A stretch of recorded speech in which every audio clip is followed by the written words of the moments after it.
merupakan kiblatnya doa. Sebagaimana kita berdoa menghadapkan tangan ke atas. Karena saya pernah melihat video seorang anak yang diajari oleh ayahnya untuk membantah keyakinan Ahlus Sunnah wal Jamaah dalam al-asma wa sifat. Ini anak yang perlu dikasihani.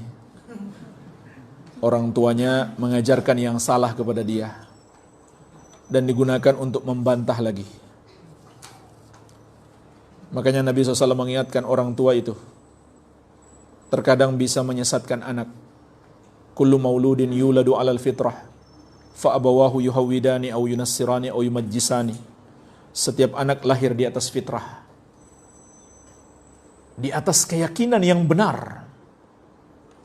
Itu artinya fitrah, di atas Islam yang benar. Kedua orang tuanya yang menjadikan dia Yahudi, Nasrani atau Majusi. Nabi SAW tidak mengatakan orang tuanya menjadikan dia Muslim. Karena itu fitrah. Itu fitrah. Jadi hati-hati kita sebagai orang tua. Jangan mengajarkan yang salah kepada anak kita tanpa kita sadari. Jamaah sekalian, mengapa ada anggapan atau muncul ungkapan seperti ini, kiblat doa itu di langit? Itu karena mereka menolak Allah di atas langit, di atas arsy. Padahal ini adalah keyakinan yang berdasarkan Al-Quran dan Sunnah, juga berdasarkan ijma' ulama, termasuk imam yang 4. Perkataan yang masyhur dari Imam Syafi'i rahimahullah, wa anna Allah ala arsyihi fi sama'ihi. Allah di atas arsy-Nya, di atas langitnya. Itu akidah Imam Syafi'i.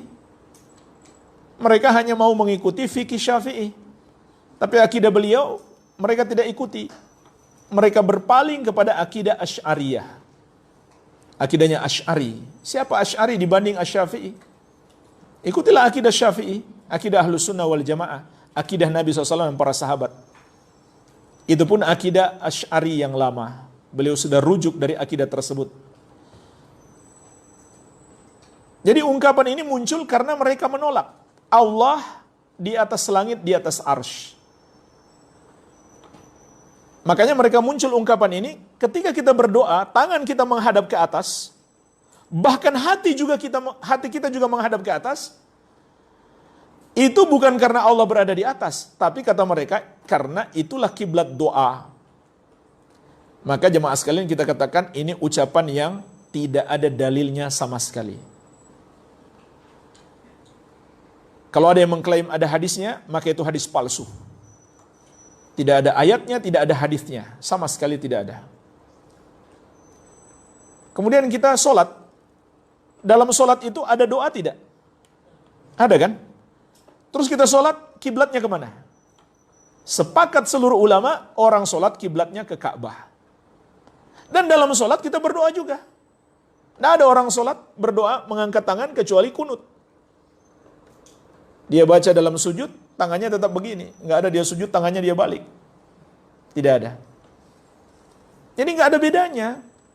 Kiblat sholat, kiblat berdoa, begitu pula kiblat mayit ketika dimasukkan dalam kubur.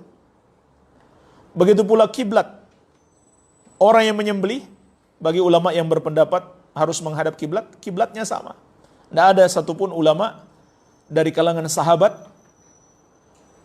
yang mengatakan ada kiblat di langit, yaitu kiblat berdoa. Tidak ada. Tidak ada satupun hadis. Jadi ini pendapat yang baru, bid'ah, mengada-ada dalam agama. Dan tujuan mereka untuk menolak fitrah manusia. Itu fitrah. Ketika manusia berdoa, langsung hatinya mengarah ke langit. Fitrah itu namanya. Dan juga menolak kesepakatan ulama dan akal sehat yang menunjukkan Allah di langit. Juga menolak dalil yang sangat banyak. Kata Ibnu Qayyim rahimahullah, lebih dari 2000 dalil yang menegaskan Allah di atas langit, di atas arsy, di atas langit yang ketujuh. Iya. Jadi ini termasuk mengada-ada di dalam agama.